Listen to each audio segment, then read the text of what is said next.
Pessoal, sejam bem-vindos à nossa aula número 16 do curso de Direito Comercial 2, Sociedade Anônima. Hoje a aula vai ser bem rápida, imagino. A gente vai falar sobre alguns temas relacionados a capital social e as modificações do capital social. Bom, a gente já falou um pouco sobre o capital social ao longo do curso, principalmente na nossa aula sobre ações. Também estudamos sobre direito de preferência, né, que incide quando você tem um aumento de capital da companhia, na maioria das hipóteses, né, tem algumas exceções, mas a regra é que os acionistas têm direito de preferência. Hoje a gente vai focar mais nessa parte das modificações do capital social. Bom, então só para a gente passar por esses três primeiros tópicos aqui de forma bem rápida. O capital social ele é um número fixo, né, que acaba sendo disposto no estatuto. O estatuto social é que diz qual é o capital social da companhia, então vai ser um número ali em reais, né, em moeda corrente, e ele pode ser formado tanto por dinheiro como por bens suscetíveis de avaliação em dinheiro. Então, qualquer bem que possa ser avaliado e, digamos assim, traduzido em um valor em dinheiro. Quem são as pessoas que contribuem o dinheiro e bens para a formação do capital? São os acionistas. São justamente os acionistas que aportam, né, investem dinheiro e bens na companhia e recebem em troca desses bens participação societária na forma de ações. Então, são os acionistas que formam o capital social, que passa a ser, a partir dessa operação, né, de aumento de capital, um patrimônio da própria companhia, né? Aquele dinheiro e os bens que os acionistas contribuíram passam a ser patrimônio da própria companhia, na forma, né, do seu capital social. O capital social ele é imutável, né? Então, um dos princípios que regem o capital social é o princípio da imutabilidade, mas isso não quer dizer que ele não possa ser modificado nunca. O que esse princípio significa é que o capital social só pode ser modificado, seja para ele ser aumentado, seja para ele ser reduzido, nas hipóteses em que a lei permite. Então, o capital social só pode ser modificado nas hipóteses em que a lei das SA permite, e esse aumento ou redução de capital, conforme o caso, tem que ser feito conforme os critérios estabelecidos na lei das SA. Então, são operações que você não tem liberdade para fazer da forma como você quiser, você tem que seguir as regras que estão dispostas na lei. Quais são as hipóteses de aumento de capital? São as hipóteses que estão dispostas no artigo 166 da lei das SA. Então, o artigo 166 ele dispõe basicamente 4 hipóteses em que o capital pode ser aumentado.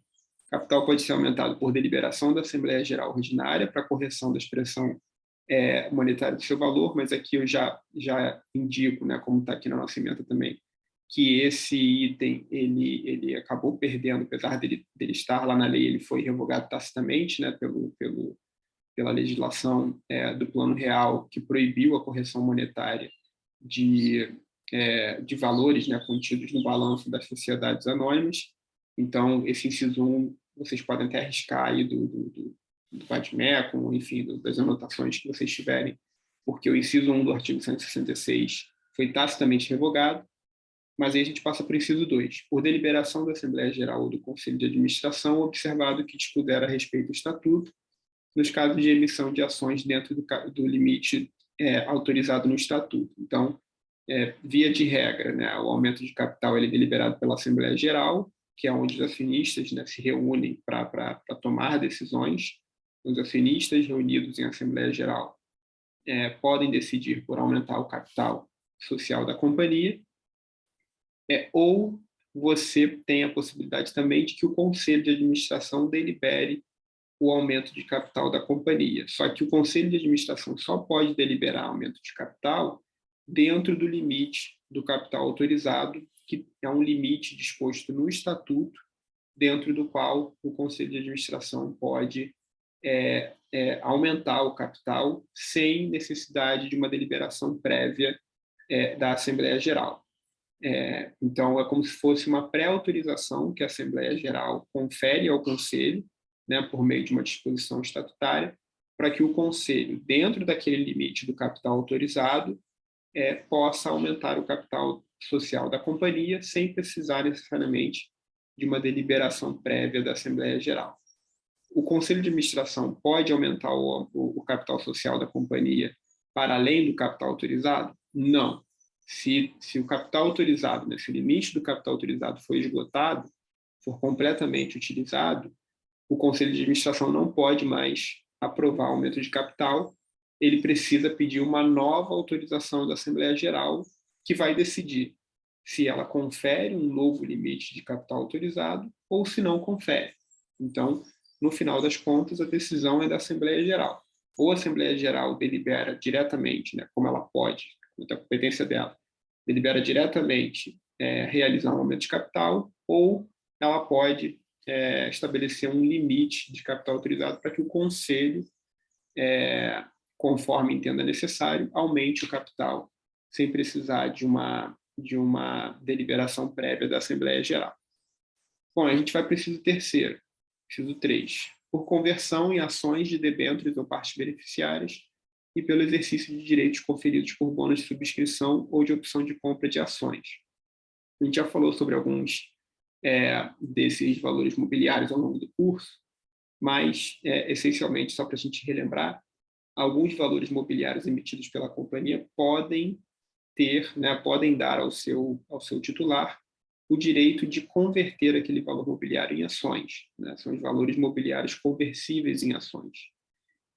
Na hipótese em que esses valores mobiliários sejam emitidos, a sua conversão, né, vai gerar uma emissão nova de ações e, consequentemente, vai gerar um aumento de capital. Então, o capital também pode ser aumentado pela conversão, né, como consequência da conversão de valores mobiliários conversíveis, que pode ser uma debênture, pode ser uma parte beneficiária, pode ser um bônus de subscrição ou pode ser uma opção de compra.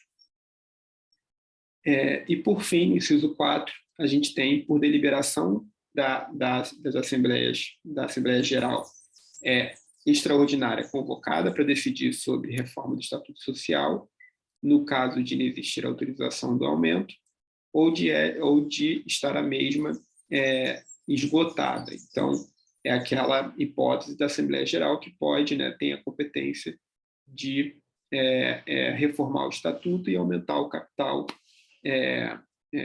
com a emissão de novas ações. Bom, o parágrafo 1º diz que, nos 30 dias subsequentes à efetivação do aumento, a companhia deve requerer o registro no comércio, né, no registro na junta comercial, desse aumento de capital e o arquivamento da respectiva ata. Então, essa ata, a ata que delibera, né, o aumento de capital, ela precisa ser levada a registro na junta comercial. E o parágrafo 2º diz que o Conselho Fiscal, se em funcionamento, deverá, nos casos do número 3, né, do inciso 3, conversão lá dos valores imobiliários, ser obrigatoriamente ouvido antes da deliberação sobre o aumento de capital. Então, algumas regras procedimentais aqui nos parágrafos do artigo 166. Bom, então, falando agora especificamente sobre o capital autorizado, né, ao que está disposto no artigo 168 da Lei das SA, que diz que o Estatuto pode conter autorização para aumento de capital social independentemente de reforma estatutária. E essa autorização deverá especificar o limite de aumento em valor do capital ou em número de ações e as espécies e classes das ações que poderão ser emitidas. O órgão competente para deliberar sobre as emissões, que poderá ser a Assembleia Geral ou o Conselho de Administração, as condições a que estiverem sujeitas às emissões e os casos ou as condições em que os acionistas terão direito de preferência para a subscrição ou de inexistência desse direito. E aí faz a remissão ao artigo 172, que a gente já viu quando a gente falou sobre direito de preferência, a gente não precisa ver aqui de novo. O que o artigo 168 está falando? Ele está dizendo que, como regra, o aumento do capital social, ele demanda, ele exige uma alteração estatutária, Porque se o capital social é uma informação que está contida no Estatuto Social, sempre que você altera o capital, você tem que alterar o Estatuto para fazer constar, né, aquele novo número do capital social. Só que no caso de um capital autorizado, como a autorização ela já está disposta no Estatuto, né, o valor do capital autorizado, seja em número de ações, seja em valor monetário, ele é uma informação que é incluída no Estatuto Social. Cria-se a hipótese, nesse caso, de você realizar um aumento de capital sem ter que necessariamente reformar o Estatuto de forma concomitante ou prévia a esse aumento.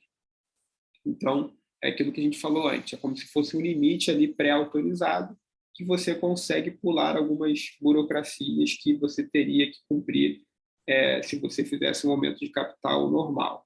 Então, é um aumento de capital que você consegue fazer sem reformar o Estatuto de forma imediata. E sempre lembrando, a gente falou na aula sobre assembleias que as assembleias que deliberam, né, reforma estatutária, elas têm um quórum de instalação um pouco maior. Então, o fato de você não precisar fazer uma reforma estatutária para aprovar o aumento de capital pode facilitar, né, a realização daquele aumento. E a outra grande vantagem do capital autorizado é que você pode determinar que dentro desse limite o aumento de capital seja aprovado pela própria Assembleia Geral ou pelo Conselho de Administração. Então, geralmente, as reuniões do Conselho de Administração são mais simples de convocar, de realizar, não tem toda aquela rigidez da Assembleia Geral que os acionistas têm que seguir. Então,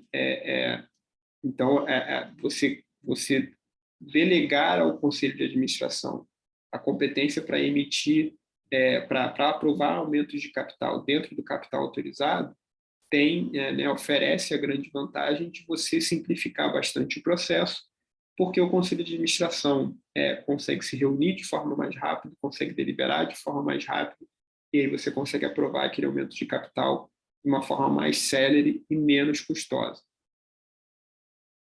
E, além disso, né, o Estatuto ele tem que conter ali qualquer outra regra que seja aplicável àquele capital autorizado. Por exemplo, o Estatuto pode dispor que o capital autorizado só pode ser utilizado para a conversão de bônus de subscrição ou para a conversão de opções de compra. Né? Você pode incluir condições e limites à utilização do capital autorizado por meio, né, de uma disposição estatutária. E o parágrafo 2º diz que o limite de autorização, quando fixado em valor do capital social, será anualmente corrigido pela Assembleia Geral Ordinária com base nos mesmos índices adotados na correção do capital social. Aqui é a mesma coisa do inciso 1 do artigo 166. Como a legislação do Plano Real proibiu a correção monetária de informações, né, de valores do balanço das sociedades, esse dispositivo aqui também perde efeito, porque você não pode corrigir monetariamente, né, o valor do capital autorizado. Se você quiser alterar o valor do capital autorizado, tem que fazer a reforma do Estatuto Social. Todas essas questões de correção monetária e tudo mais, isso é resquício, né, daquela época de hiperinflação que a gente teve no Brasil, que foi mais grave na década de 80, mas na década de 70, quando a lei das SA foi promulgada, isso já era um problema, por isso que tem essas disposições sobre correção monetária ao longo da lei. Só que, em função dessa legislação do Plano Real, né, que proibiu a correção monetária de valores contábeis, né, das sociedades, a gente desconsidera essas disposições. Então, o parágrafo 2º aqui do artigo 168 também pode considerar que está tacitamente revogado. E o parágrafo 3º diz que o Estatuto pode prever que a companhia, dentro do limite do capital autorizado, de acordo com o plano aprovado pela Assembleia Geral, outorgue a opção de compra de ações a seus administradores ou empregados, ou a pessoas naturais que prestem serviços à companhia ou à sociedade sob seu controle. O que está dizendo esse dispositivo? Esse dispositivo está dizendo que, dentro do limite do capital autorizado, a companhia ela pode estruturar um plano de opção de compra de ações para os seus empregados e administradores, que é basicamente um plano que garante a empregados e administradores a opção de comprar ações da companhia se eles cumprirem determinadas metas. Por que esses planos são feitos? Para alinhar os interesses, né, dos colaboradores da companhia com os interesses da própria companhia. Se os colaboradores tiverem participação societária na companhia, eles vão estar naturalmente mais incentivados a fazer com que a companhia cresça, porque isso vai valorizar as ações que eles compraram. Então, você faz um plano de opção de compra para fornecer um incentivo para que os seus colaboradores se empenhem mais no crescimento da companhia. Se a companhia quiser fazer um plano de opção de compra dessa espécie, desse tipo, ela precisa estabelecer, né, a Assembleia Geral precisa estabelecer um capital autorizado, e aí é no limite do capital autorizado que você consegue estruturar esse plano de opção de compra. É isso que está dizendo o parágrafo 3º do artigo 168. Bom, o capital social ele também pode ser aumentado pela capitalização de lucros e reservas. O que é isso? A gente já falou sobre essas rúbricas contábeis, né? Os lucros e reservas da companhia. E só para recapitular, lucro, todo mundo sabe, né? Aquele valor superavitário que a companhia registra quando a sua receita, né? As suas receitas são maiores que as despesas. Você tem o superávit ali na sua contabilidade, que é o lucro, e esse lucro ele pode ser utilizado no final, né, depois de todos os descontos aplicáveis, pode ser distribuído aos acionistas. Que descontos são esses que você faz sobre o lucro? Primeiro de tudo, tributos. Né? Se você tiver tributos a pagar ali sobre o lucro, você tributa, recolhe os tributos. Além disso, você tem que recolher o valor da reserva legal. A gente já teve uma aula que a gente falou sobre isso, salvo engano. Então, a lei das SA ela exige que do lucro do exercício a companhia retenha uma parte do lucro para a formação da reserva legal até o limite de 20% do capital social. E, fora isso, depois que você recolhe os tributos e forma, né, recolhe o valor da reserva legal, você ainda pode ter o recolhimento de valores do lucro para a formação de outras reservas. Você pode fazer uma reserva para investimentos, você pode fazer uma reserva para contingências da companhia, e o Estatuto Social pode criar quantas reservas ele quiser. Então, depois de deduzidas, né, todas essas reservas, é que você pega o remanescente do lucro e distribui para os acionistas na forma de dividendos. Então, esse lucro que fica acumulado ali no balanço da companhia, seja na forma de um saldo de lucros acumulados, seja na forma de uma reserva de capital,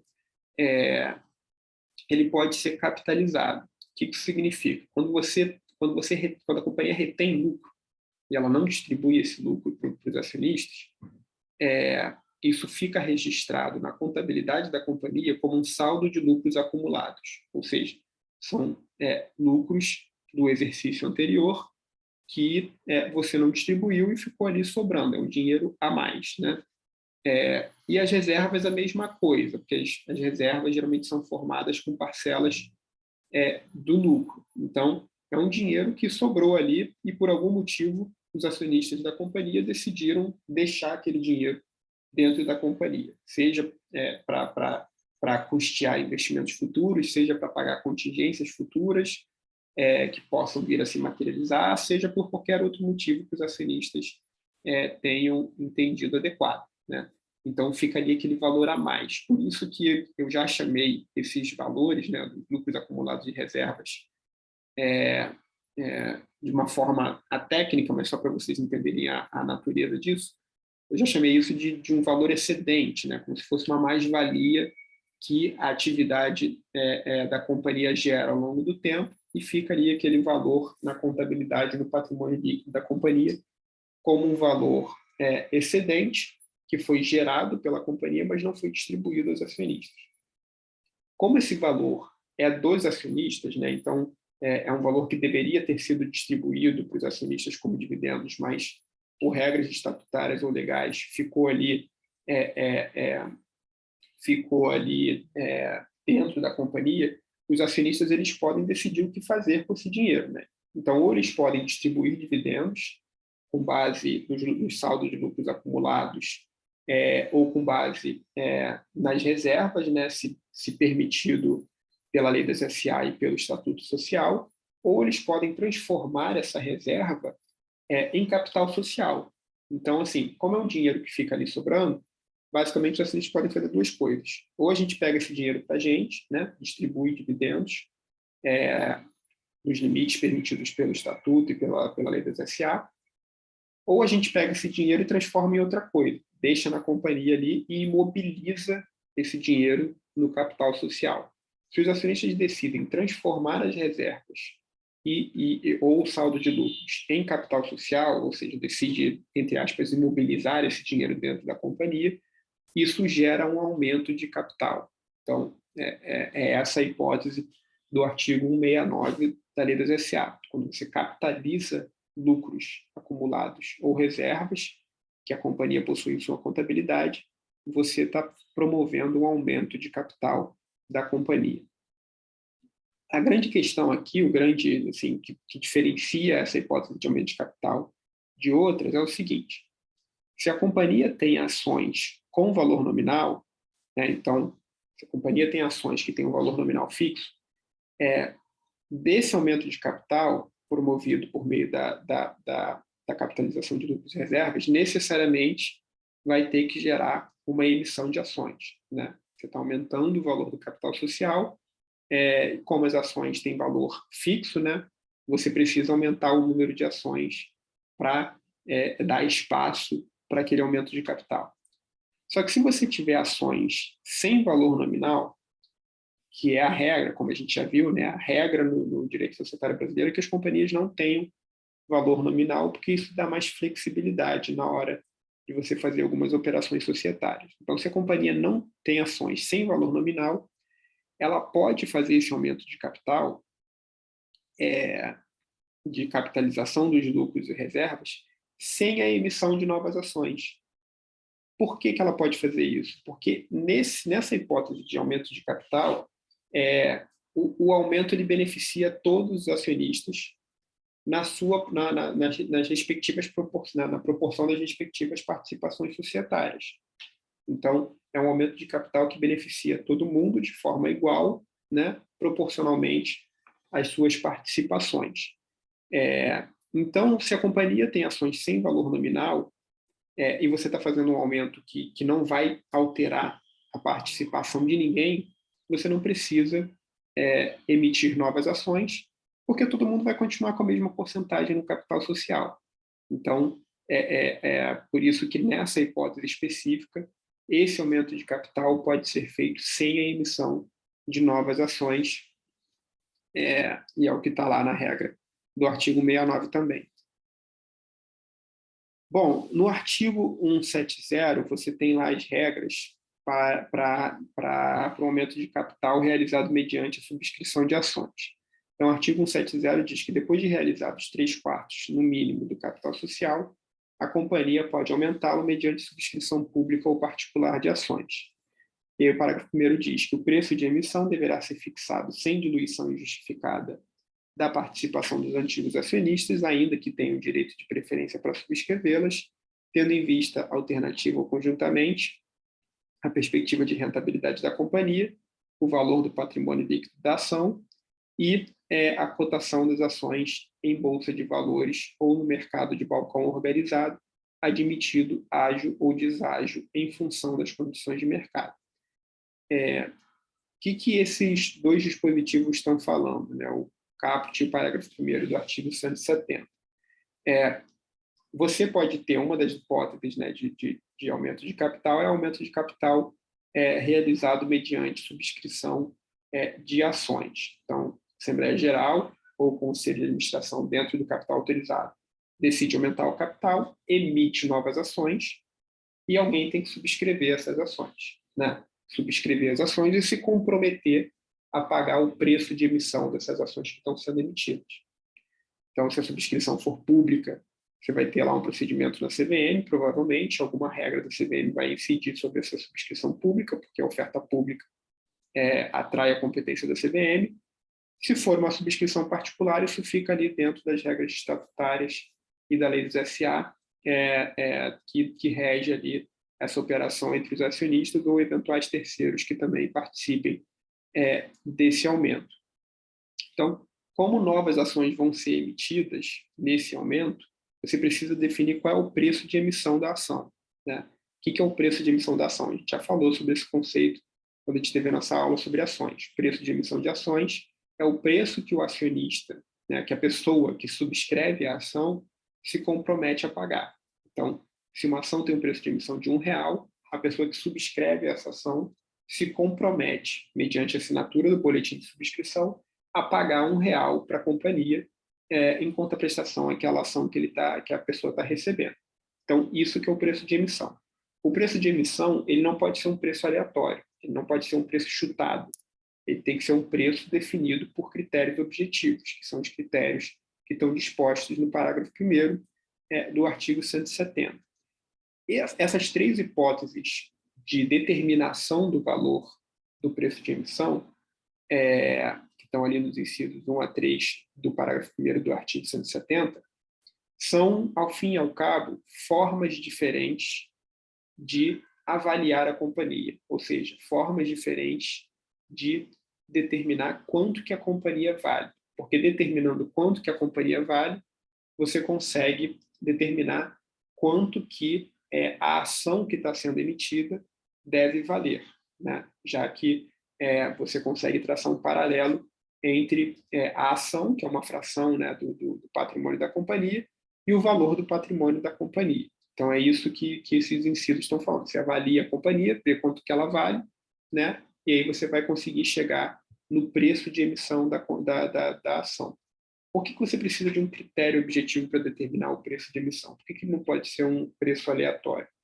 Porque se ele for um preço baixo demais, isso vai causar uma diluição excessiva dos acionistas que eventualmente não participarem desse aumento. Seja porque eles decidiram não exercer o direito de preferência que eles tinham, seja porque, por alguma hipótese, eles não têm direito de preferência naquela subscrição. Então, o preço de emissão ele não pode ser um preço irreal que cause a diluição excessiva dos acionistas que eventualmente não participem desse aumento. E é justamente isso que a redação do parágrafo 1º diz. O preço de emissão da ação ele deve ser fixado sem diluição injustificada da participação dos antigos acionistas, e é por meio de uma determinação objetiva do preço de emissão que você consegue evitar essa diluição injustificada. Ou seja, para resumir, sempre que os acionistas seguirem, né, os critérios dos incisos 1 a 3 para determinar o preço de emissão numa subscrição de ações no âmbito de um aumento de capital, eventual diluição de um acionista que não participe daquele aumento vai ser justificada. Justificada por quê? Porque você seguiu os critérios do parágrafo 1º do artigo 170. Então, aquela diluição é como se fosse uma diluição justa, né? Uma diluição justificada. Se você não seguir esses critérios, o preço de emissão ele não vai ser um preço de emissão realista, e a lei vai presumir, né, considerar que eventual diluição de um acionista que não participe desse aumento vai ser uma diluição injustificada, entre aspas, uma diluição injusta. Por quê? Porque você não seguiu os critérios que a lei mandou você seguir. Então, o acionista que for diluído injustificadamente, ele pode eventualmente ali ter um pleito, né, indenizatório, alguma forma, algum direito contra os acionistas que aprovaram aquele aumento de capital sem seguir os critérios do parágrafo 1º do artigo 170. Bom, aí o artigo 170, os demais parágrafos têm algumas outras regras aqui que a gente não precisa passar, vocês podem ler depois, mas em função do tempo a gente não vai conseguir passar por todos eles. E a gente chega no último tópico da nossa aula, que é sobre a redução de capital. Então, da mesma forma que o aumento de capital ele deve seguir critérios dispostos na Lei das SA e no Estatuto Social da Companhia, a redução de capital é a mesma coisa. Então, tem que seguir os critérios que estão dispostos ali no artigo 173, que diz que a Assembleia Geral poderá deliberar a redução do capital social se houver perda até o montante dos prejuízos acumulados ou se julgá-lo excessivo. Então, a gente vê que tem duas hipóteses ali para os acionistas aprovarem a redução de capital. Uma hipótese é se a companhia tiver um montante de prejuízos acumulados, ou seja, nos exercícios anteriores a companhia teve prejuízo, e aí você usa o capital social para compensar esse prejuízo por meio de uma redução de capital até o montante dos prejuízos acumulados, ou a companhia, os acionistas podem deliberar a redução do capital se julgar que o capital é excessivo, né? Então, assim, a gente colocou muito dinheiro aqui, não precisava desse dinheiro todo, a gente vai devolver parte desse dinheiro para os acionistas. Bom, aqui os parágrafos primeiros e segundo do artigo 173 a gente não precisa ver. O que é importante aqui para a gente encerrar nossa aula é a regra do artigo 174, que diz que, ressalvado o disposto nos artigos 45 e 107, a redução do capital social com restituição aos acionistas de parte do valor das ações ou pela diminuição do valor destas, quando não integralizadas, a importância das entradas, só se tornará efetiva 60 dias após a publicação da ata da Assembleia Geral que a tiver deliberado. E aí, no parágrafo 1º, diz que, durante o prazo previsto nesse artigo, os credores quirografados por títulos anteriores à data de publicação da ata poderão, mediante notificação de que se dará ciência ao registro do comércio, junta comercial, da sede da companhia, opor-se à redução de capital e decairão desse direito os credores que não exercerem o direito de oposição dentro do prazo. O que diz esse artigo? Se você tiver uma redução de capital que promova a restituição de valores, né, de dinheiro para a companhia, de dinheiro de bens para os acionistas da companhia, ou se você reduzir o valor das ações na parcela não integralizada, ou seja, você libera o acionista de integralizar uma parcela que não foi integralizada, nessas hipóteses de redução de capital, em que o acionista está sendo beneficiado, né, porque ou ele está se livrando de uma obrigação, que era a obrigação de integralizar a ação, ou ele está recebendo bens de dinheiro, o dinheiro, nessas hipóteses, a redução de capital ela depende da aprovação dos credores. Então, os credores vão ter 60 dias contados da publicação dessa ata, né, a publicação que a lei menciona aqui, a publicação no jornal, então você tem que publicar a ata de redução de capital no jornal, e aí, durante 60 dias, os credores vão poder manifestar oposição, vão poder falar, não concordo com essa redução de capital, porque a companhia deve dinheiro para mim. Se tem dinheiro sobrando, me paga primeiro. Né? Essa é a lógica. Sou credor da companhia. Se vocês, acionistas, estão falando que tem dinheiro sobrando ou que vocês não integralizaram algum montante do valor das ações, vocês me paguem primeiro antes de aprovar esse aumento, porque eu não concordo com esse aumento. Essa é a prerrogativa que o parágrafo 1º do artigo 174 confere a credores, mas só credores quirografários. O que são credores quirografários? Né? Talvez vocês já tenham visto esse termo antes. Credores quirografários são credores cujo crédito não possui uma garantia, né? Não possui uma garantia real. Por que a lei limitou a possibilidade de oposição à redução de capital a credores quirografários? Porque o credor com garantia real ele já tem a garantia dele. Ele pode ir atrás da garantia se ele quiser fazer valer o crédito. O credor quirografário não tem garantia nenhuma. Então, ele depende dos recursos da companhia para ter o seu crédito pago, e é por isso que ele pode se opor à redução de capital.